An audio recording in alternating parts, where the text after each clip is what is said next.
일단 이벤트들이 주 후반에 좀 많이 몰려 있어서 그 이벤트들을 확인하는 게 좀 중요했는데 중요한 이벤트들이 많이 확인이 되고 있습니다. 이제 잭슨홀 미팅만 끝나면 이번 주에 중요 이벤트들은 많이 소화가 될 것 같아요. 잭슨홀 미팅 이전에 있었던 이슈 중에 가장 중요한 건 엔비디아의 실적 발표였습니다. 그래서 많은 분들이 확인하셨겠지만 실적이 잘 나오는 건 뭐 당연해요. 당연히 잘 나왔습니다. 근데 그 뒤에 컨퍼런스 콜에서 어떤 말을 하냐 이게 중요했는데 시장이 좀 우려했었거나 아니면 기대했었던 것들을 대부분 풀어줬어요. 그래서 삼전 닉스도 좋은 흐름을 보였다가 아무래도 이제 국내 기준금리 인상이 있다 보니까 이 부분에 대한 영향을 받은 것 같습니다. 근데 어쨌든 결론적으로는 뭐 반도체주에는 좀 긍정적인 이슈들이 좀 나왔다 이렇게 볼 수 있을 것 같아요. 그래서 다시 반도체를 주목하는 시장 이렇게 정리를 했고요. 엔비디아 실적 얘기를 하려면 뭐 1시간도 하겠습니다만 중요한 내용을 좀 압축을 해야 되겠죠. 뭐 다른 분들도 아마 말씀을 하시겠죠. 한마디로는 딱 이게 중요한 것 같습니다. 내년 매출 70% 성장 전망. 놀랍죠. 그래서 엔비디아는 역시 이제 대단한 기업이다라는 걸 다시 한번 느낄 수 있었고요. 이게 놀라운 이유는 월가의 컨센을 크게 상회하기 때문입니다. 월가가 집계했었던 내년 매출 예상치는 45% 성장이었습니다. 근데 70%라고 하면 25%포인트나 더 높은 거예요. 어마어마하죠. 근데 이렇게 괴리가 크게 나는 이유가 뭐냐면 지금까지 이제 우리가 엔비디아 GPU를 판다고 했을 때 누가 이제 주로 산다고 생각을 하죠? 당연히 하이퍼스케일러입니다. 그래서 구글, MS, 아마존 뭐 이런 기업들이 이제 GPU를 주로 사죠. 근데 이번에 나온 내용들을 보니까 하이퍼스케일러들이 많이 사는 건 맞아요. 맞는데 네오클라우드가 사는 양도 어마어마하다. 코어이브, 네비우스 이런 기업들이 있잖아요. 그리고 네오클라우드 플러스 이제 AI 산업을 영위하고 싶은 기업들은 많습니다. 그게 꼭 빅테크나 하이퍼스케일러가 아니더라도 그런 쪽의 물량도 적지가 않단 말이에요. 그래서 이런 물량들이 하이퍼스케일러 물량 플러스 알파인데 그 알파가 또 생각보다 커요. 그러다 보니까 매출 70% 성장이라는 압도적인 숫자가 또 나온 겁니다. 그래서 전망이 중요했는데 전망치도 놀랍게 제시하면서 엔비디아가 또 시간 외에 상승하고 국내 증시에도 일부 영향을 미쳤습니다. 엔비디아 GPU가 이렇게 잘 나간다는 것은 HBM이 잘 나간다는 의미죠. HBM이 들어가지 않은 AI 가속기는 없죠. 엔비디아 제품에는 다 HBM이 들어갑니다. 그죠? 그래서 국내 업체에도 당연히 이제 호재가 되는 이슈고요. 아마존 이슈도 괜찮습니다. 그래서 엔비디아 GPU 200만 개를 추가로 도입하겠다. 와, 200만 개. 200만 개를 이렇게 쌓아놓으면 얼마나 될까요? 진짜 엄청난 양일 것 같은데. 대단합니다. 그러면서 나온 말은 더 충격적이었어요. 아마존이, 그러니까 AWS 수요가 폭발하니까 GPU를 이렇게 사는 거잖아요. 근데 심지어 아마존은 자체 가속기가 있어요. 트레이니움, 인퍼런시아. 네, 트레이니움이 이제 트레이닝 가속기고 인퍼런시아가 추론 가속기인데 그것도 꽤 성능이 좋습니다. 네, 그런데 자기 것들 쓰기에도 다 부족해서 엔비디아 것까지 이렇게 왕창 사야 될 정도로 이 아마존 웹 서비스에 대한 수요가 폭발한다. 그러고 나서 한 말이 뭐냐? 우리가 GPU를 살 수 있는 만큼 성장한다는 거예요. 그래서 GPU를 더 사면 그만큼 더 성장한다는 거예요. 그 무슨 말이죠? AWS에 대한 수요가 어마어마하다는 걸 의미합니다. 그래서 AI 고점론을 깔끔하게 불식시키는 엔비디아 행사 그리고 아마존의 언급이었다. 이렇게 볼 수 있을 것 같고요. 그다음에 중요한 게 이제 PC 물가였습니다. 그래서 PC 물가는 어제 밤 9시 반 정도에 나왔어요. 근데 예상치를 약간 상회하긴 했지만 부담스러운 수준은 아니었습니다. 그러니까 원래 PC 물가는 CPI보다 정확도가 높아요. 왜 그러냐? CPI가 먼저 발표되고 PC가 뒤에 발표되니까. 그러니까 CPI보다 PC가 조금 더 광범위한 지표입니다. 그리고 연준이 금리를 결정할 때 좀 더 중요하게 봐요. 그래서 나름 중요도가 있지만 CPI가 나올 때 우리가 PC를 어느 정도 예상해 볼 수가 있기 때문에 적중치가 높다. 그래서 약간 올라가는 듯 했지만 뭐 나쁘지 않았습니다. 그냥 뭐 9월 달에 연준이 금리를 올릴 정도까지는 아니었거든요. 그래서 크게 부담스러운 수준은 아니었다. 이렇게 보고요. 그다음에 한국은행의 기준금리. 이게 인상이냐 동결이냐가 팽팽했어요. 팽팽했는데 저는 개인적으로 매파적 동결을 생각하긴 했거든요. 근데 이제 제 예상을 깨고 인상을 했습니다. 보니까 와, 신현송 총재가 달라요, 확실히. 그러니까 이전 하는 총재들은 약간 올려야 되는데 눈치 보고 슬슬 시간 끌고 이런 게 많았는데 신현송 총재는 아닙니다. 그냥 올려버렸어요. 그냥 올려버렸고 나온 언급도 보면 꽤 매파적입니다. 한국이 성장을 크게 하기 때문에 지금 올릴 때가 맞다. 여전히 물가는 높다. 그리고 금통위원들이 만장일치 인상은 아니잖아요. 동결 의견이 있잖아요. 근데 그 동결 의견조차도 사실은 이제 매파적 동결이다. 이런 뉘앙스를 줬어요. 그러니까 추가 금리 인상이 있을 것을 암시했다고 보시면 되고 바로 연속적으로 또 인상하진 않겠지만 아마 올해 안에 한 차례 정도는 더 인상할 수도 있겠다. 그래서 최종 금리는 3.25에서 3.5% 정도까지 영향을 미칠 수도 있겠다. 이렇게 생각이 됩니다. 근데 또 중요한 걸 보면 원래 국내 금통위는 국내 시장에 영향을 많이 안 미쳤어요. 역사적으로. 근데 이번 금통위는 좀 영향을 미친 것 같아요. 그러니까 이거는 제가 전에도 말씀드렸어요. 왜 영향을 좀 미칠 수 있냐면 개인 자금에 대한 중요성이 높습니다. 여전히 국내 시장은요. 근데 금리 인상은 이게 신용금리 인상으로 연결이 되는 부분일 수 있는 거잖아요. 지금 보시면은 예탁금은 다시 100조 원이 깨졌어요. 그래서 개인 투자자분들이 이제 마구 다시 들어오는 그런 시장은 아직은 아닙니다. 근데 신용 물량은 계속 높은 수준이에요. 요거는 신용이자랑도 연계가 되기 때문에 개인 자금의 위축으로 연결될 수도 있습니다. 그리고 기준금리가 올라가면 예금금리가 올라가는 것이기 때문에 실제로 예금 시장으로의 자금 이동이 좀 나타나는지 그 부분도 체크해 볼 필요는 있어요. 그래서 오늘 시장에 약간 누르는 재료로 국내 기준금리 인상이 일정 부분, 뭐 아주 크게 작용했다까지는 아닌데 일정 부분 작용했다. 저는 이렇게 봅니다. 신영선 총재가 또 한 말이 뭐냐면 최근에 원화가 되게 빠르게 강세로 가면서 환율이 1380원까지 떨어졌잖아요. 근데 여전히 높다. 원화는 더 강세로 가는 게 맞다. 그런 언급을 했어요. 이건 역시도 이제 매파적인 금리 인상을 계속해서 의미하고 있는 것은 맞다. 이렇게 봐야 될 것 같습니다. 특징 섹터들 보시면은 오늘은 이제 반도체 플러스 2차 전지예요. 그러니까 반도체 플러스 2차 전지, 반도체 주변주 플러스 2차 전지로 그냥 설명 끝. 이렇게 할 수 있는 장이었고 2차 전지가 와 이렇게까지 빠르게 강할 줄은 몰랐는데 오늘은 거의 주인공이었습니다. 일단 전선주, 가온전선, 일진전기, 대한전선 뭐 반도체 이슈 있으면 올라가고 또 트럼프 대통령이 외산 전력설비나 이런 부분에 대한 그 규제 이런 것들을 또 언급했기 때문에 전선주가 더 강할 수 있었고요. 그다음에 2차전지 관련주 삼성 SDI가 상당한 탄력을 보였습니다. 거의 주도주로 올라갔고요. 엔솔이나 에코프로, 뭐 소재나 다른 셀 업체들도 견인이 됐습니다. 미국이 계속해서 중국의 ESS를 견제하는 움직임들 하루가 멀다 하고 기사가 나오고 있기 때문에 반사수의 기대감이 꾸준하게 작용한다라고 볼 수 있을 것 같고요. 자, MLCC 적층 세라믹 컨덴서죠. 적층 세라믹 캐패시터라고도 하고요. 대주전자 제로 코스모신 소재 코칩. 지금 뭐 반도체의 업황이 너무 좋다라는 거, AI 가속기에 들어가는 여러 부품들이 모자라다는 거, 이런 부분들 계속 주목받고 있습니다. 그러니까 이게 AI 시장 자체가 고성장하는 것도 맞는데 이게 또 중요한 건 그냥 단순히 고성장을 하는 게 아니라 성능도 계속 좋아진다는 거예요. 그러니까 GPU도 성능이 좋아지고 HBM도 좋아지고 그러다 보니까 기판도 좋아져야 되고 MLCC도 좋아져야 되고 냉각도 좋아져야 되고 전력 설비도 좋아져야 돼. 그러니까 시장 자체가 커지는데 성능까지 올라갑니다. 그러니까 이게 이제 폭발적인 성장이라는 거죠. 그래서 고기능화에 대한 수혜를 받을 수 있는 여러 주변 섹터들이 수혜를 받고 아주 대표적인 게 기판입니다. 기판, 그죠? 그래서 기판주, 심텍, TLB, 코리아 서킷, 대덕전자, 이제 베라루빈에 소캠2가 들어가기 때문에 여기에 이제 기판을 공급하는 업체들이 꾸준히 주목받는 그런 모습이었고요. 또 엔비디아 이슈가 있으니까 통신 장비가 움직일 수 있는 게 지금 젠슨 왕이 얘기하고 있는 건 우리가 이제 CPU 도입을 본격화한다 이런 언급들이 있었잖아요. CPU는 전기를 빛으로 바꿔주는 거니까 기본적으로 통신 장비주들이 엮여 있습니다. 광통신주들, 그래서 빛과전자, 오이솔루션 이런 개별주들이 좀 움직이는 모습이었고요. 우주항공주도 나름 괜찮았습니다. 미래에셋 벤처투자, 나노팀, 센서뷰 이렇게 올라갔는데 근데 오늘 상승 종목 수로 보면 그렇게 압도적으로 많거나 이건 아니었어요 또. 그래서 오늘은 반도체 주변주, 그리고 2차 전지 요 정도가 꽤 강했고 나머지 섹터는 조금 지지부진했다. 그냥 이 정도로 정리를 해볼 수 있을 것 같아요.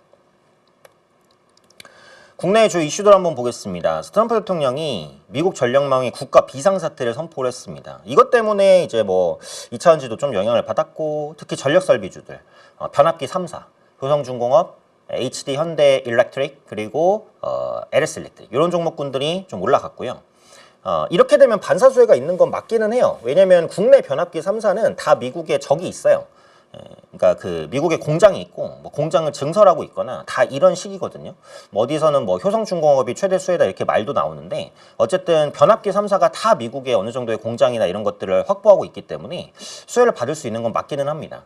근데 이것 때문에 실적이 더 크게 좋아진다 이렇게 보기는 어려워요. 왜냐면 전력기기 자체가 쇼티지예요. 그리고 이 고가 변압기나 이런 부분에 있어서는 중국이 미국에 많이 침투해 있지 않습니다. 비율은 10% 미만이에요.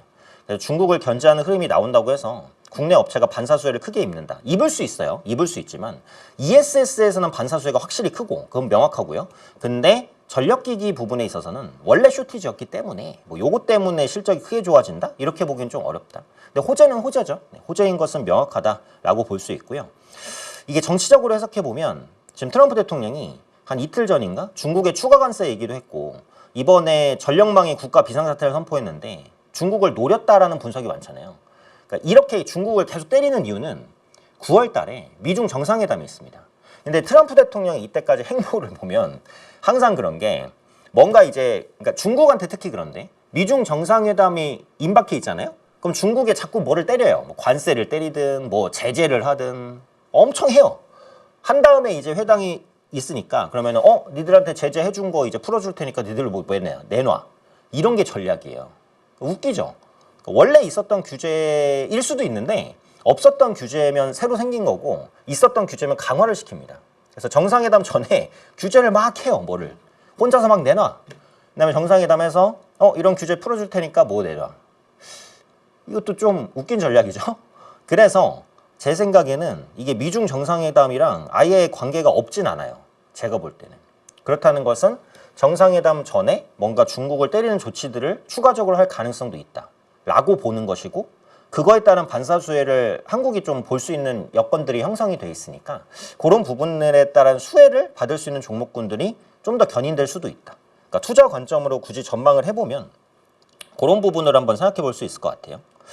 자, 그리고 누리호 5차 발사가 10월 달로 밀렸었는데 10월 7일로 확정이 됐습니다. 아주 많이 남진 않았어요. 8월도 다 끝났고 9월 한 달 좀 넘게 남았네요. 이렇게 되면 우주항공주들이 좀 움직일 수 있는 그런 부분들도 있을 수 있겠다. 하나에어로스페이스가 이번에 누리호 5차를 주도하고요. 한국항공우주, 세트랙아이 이런 종목군들이 좀 주목받을 수 있는 환경들이 형성이 된다. 한국도 우주항공 기술이 예전보다 많이 올라온 건 맞아요. 그리고 주요 포인트는 기술 자체보다는 원래는 한국항공우주연구원이 이제 주도를 하다가 민간 주도로 많이 넘어가고 있다. 4차에서 많이 넘어왔고 5차에서는 거의 완전히 넘어옵니다. 그래서 하나에어로스페이스가 앞으로 누리호를 주도할 거예요. 관련해서 뭐 위성을 넣는 업체라든지 아니면 위성 통신이라든지 이런 부분에 모멘텀이 있는 업체들은 꾸준하게 주목받을 수 있습니다. 그래서 이 부분은 체크를 해보셔야 되겠죠. 자, 그리고 중국의 CATL이 리튬 광산 재가동 절차를 중단했습니다. 이거는 그래서 리튬 가격이 장기적으로 좀 올라갈 수 있는 이슈가 아닌가 이렇게 생각이 들어요. 그러니까 리튬 가격이 올라가면 2차 전지주가 반응하는데 셀보다는 소재가 먼저 반응하죠. 왜냐하면 그 리튬 재고 부분의 재고 차익 기대감이나 이런 게 연결될 수 있으니까. 그래서 이제 셀사는 삼성 SDI가 끌어올렸고 소재는 이 리튬 이슈가 좀 끌어올리는 그러다 보니까 2차 전지주가 전반적으로 좀 견인되는 그런 흐름들이었습니다. 근데 제 생각보다는 2차 전지주가 좀 빨리 올라가긴 해요. 앞으로도 이제 삼성 SDI가 좀 대장이 될 것 같은 느낌도 들고 현재는 뭐 그렇긴 합니다. 그리고 정부가 휴머노이드와 피지컬 AI에 5조 원을 투입하겠다라고 했습니다. 로봇 관련된 이슈들이 좀 나오는지 요거까지도 한번 체크를 해보실 필요가 있겠죠. 자, 표를 보면 1조 달러는 무의미, 바이백 규모가 중요하고 연준의 RMP 재개 가능성에 주목하자. 그러니까 이 내용이 뭐냐면 이번에 그 재무부에서 미국 재무부가 미국 국채 금리를 잡기 위해서 무슨 짓이든 하겠다라는 인식을 시장에 줬어요. 그러다 보니까 국채 금리가 안정이 됐는데 이거는 사실 심리 효과입니다. 자, 그럼 재무부가 우리 바이백 2배 늘릴 거야. 이거 TGA 개정까지 쓸 거야. 그리고 일부 기사에서는 이것도 안 먹히면 양적 완화도 할 거다. 여기까지 나와요. 양적 완화는 되게 강력한 조치죠. 근데 지금까지 재무부가 실제로 한 건 뭐가 있어요? 없어요. 그죠? 립서비스입니다. 사실은 아무것도 안 하고 립서비스로 국채금리 잡으면 땡큐예요. 그러니까 이게 항상 심리라는 게 작용하니까요. 경제는. 그래서 이렇게 되면은 제일 베스트 시나리오고 근데 이게 안 먹히면 실제로 바이백도 해야 되고 실제로 진짜 QE도 해야 되는 상황이 올 수도 있어요. 그러니까 그거에 대한 기사입니다. 그래서 심리적으로 이제 기사는 아니죠. 리포트죠. 심리적으로 이걸 어디까지 누를 수 있느냐. 네, 이 부분입니다.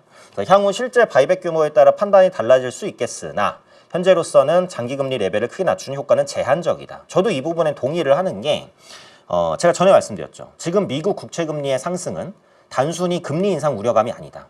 미국 국채 그리고 미국 달러에 대한 선호 약화다라고 말씀드렸어요. 각국이 미국 국채를 팔고 있고 회사채를 더 매력적으로 큰 손들이 생각하고 이런 것들이 맞물려서 달러 가치가 떨어지는 게 원화 강세에 더 영향을 준다라는 말씀을 드렸어요. 달러와 국채에 대한 신뢰 저하입니다. 그 저하를 만든 건 대표적으로 트럼프 대통령이에요.